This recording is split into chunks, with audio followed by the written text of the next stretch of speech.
వెంకీ శ్రీనివాస్ బాబా నేను ఇండిపెండెంట్గా వేస్తాను.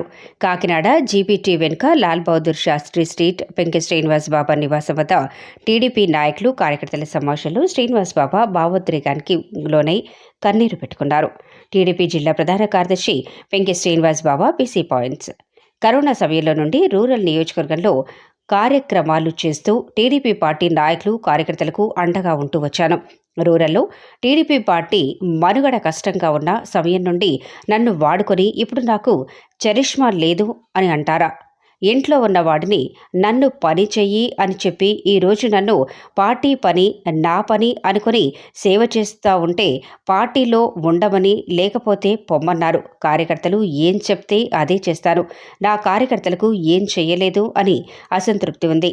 అమెరికా నుండి వచ్చి మీకు పిచ్చోడిగా కనిపించారు అని కన్నీరు పెట్టుకున్నారు. అలా కాదు, నేను ఇలా చేశాను అని చెప్పి ఒక మాట కూడా నేను పార్టీ ఆఫీసర్ దగ్గర గేట్లు పెట్టుకొని వాళ్ళు కలక ఎదురు చూసి మౌనం ఎన్నాలని ఈ రోజు మీటింగ్ పెడతాం జరిగింది. ఇంత అన్యాయమా? ఏం చేశాను నేను? నా మొహానికి కరిష్మా లేదంటారు. నా మొహం అలా ఉందా? ఎవరన్నారు?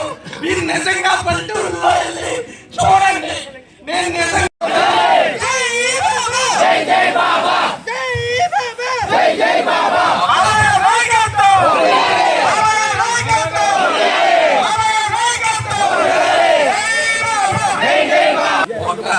రెడ్డి సుబ్రహ్మణ్యం గారు కలదు చంద్రబాబు నాయుడు కల్పించింది లేరు. ఇదా ఎన్ని కుట్రలు! నేనేమో నన్ను జనరల్ నన్ను సహకరించండి అని మీరు చెప్పారా? చేసుకుంటా ఎక్కడైనా ఉందా అని నేను ప్రశ్నిస్తున్నాను. ఈ వారం 10 రోజులు పోయాక ఈ రాజకీయం